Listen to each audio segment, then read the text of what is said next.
Guys আমাদের র্যালিটা হচ্ছে মোহাম্মদপুর থেকে চীন মন্ত্রী সম্মেলন কেন্দ্র এই পর্যন্ত হচ্ছে ছিল। তো র্যালির ভালো করে আপনাদেরকে দেখাইতে পারি নাই বিকজ হচ্ছে এত পরিমাণ মানুষ আসছে, এত পরিমাণ ভাই ব্রাদাররা আসছে যে এর ভিড়ে আসলে রাস্তার মধ্যেও ট্রাফিক ছিল। আপনাদেরকে ভালো করে যে দেখাবো সেই সুযোগটা ভালো করে পাই নাই। তো এখন হচ্ছে আমরা আসি হচ্ছে একদম চীন মন্ত্রী সম্মেলন কেন্দ্রে, যেখানে হচ্ছে আপনার বাণিজ্য মেলা আগে হইতো ওই জায়গাটাতে। বাট আমি প্রথমবার ফাইমের র্যালিতে আসছি, মানে এই র্যালিটা ছিল খুবই সুন্দর। মহান বিজয় দিবস উপলক্ষে যে র্যালিটা করছে, আমরা হচ্ছে এখন কিছু ফটোশুট করতেছি আর এদিকে আমার ভাই ব্রাদার সবাই ওয়েট করতেছে। এই শিহাব, কেমন ছিল তোমার র্যালি? তুমি তো এর আগে এরকম র্যালিতে আসছো। র্যালিটা অনেক সুন্দর ছিল, কিন্তু র্যালিটা আমি খুঁজেই পাই নাই আসলে।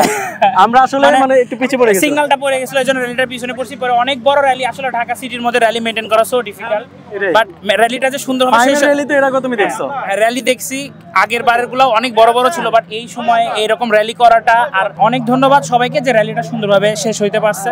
সিএমবার কাছে কেমন লাগলো? অনেক ভালো লাগছে, অনেক ভালো লাগছে। তুমি তো ফার্স্ট টাইম আসছো এরকম র্যালিতে? না না, এই যে নারায়ণগঞ্জে গেলাম, এখানে গেলাম, এর আগেও গেছি। আচ্ছা যাক, ফাইমেট একটু অন্যরকম হয়েছে। এটাই ভালোই ভালোই, অনেক সুন্দর হয়েছে। ওকে, তো সাকিব ভাই কেমন লাগছে র্যালি? ভাই আমি অনেস্টলি বলি, জাস্ট চকম লাগছে, চকম। আচ্ছা আচ্ছা চকম পুরা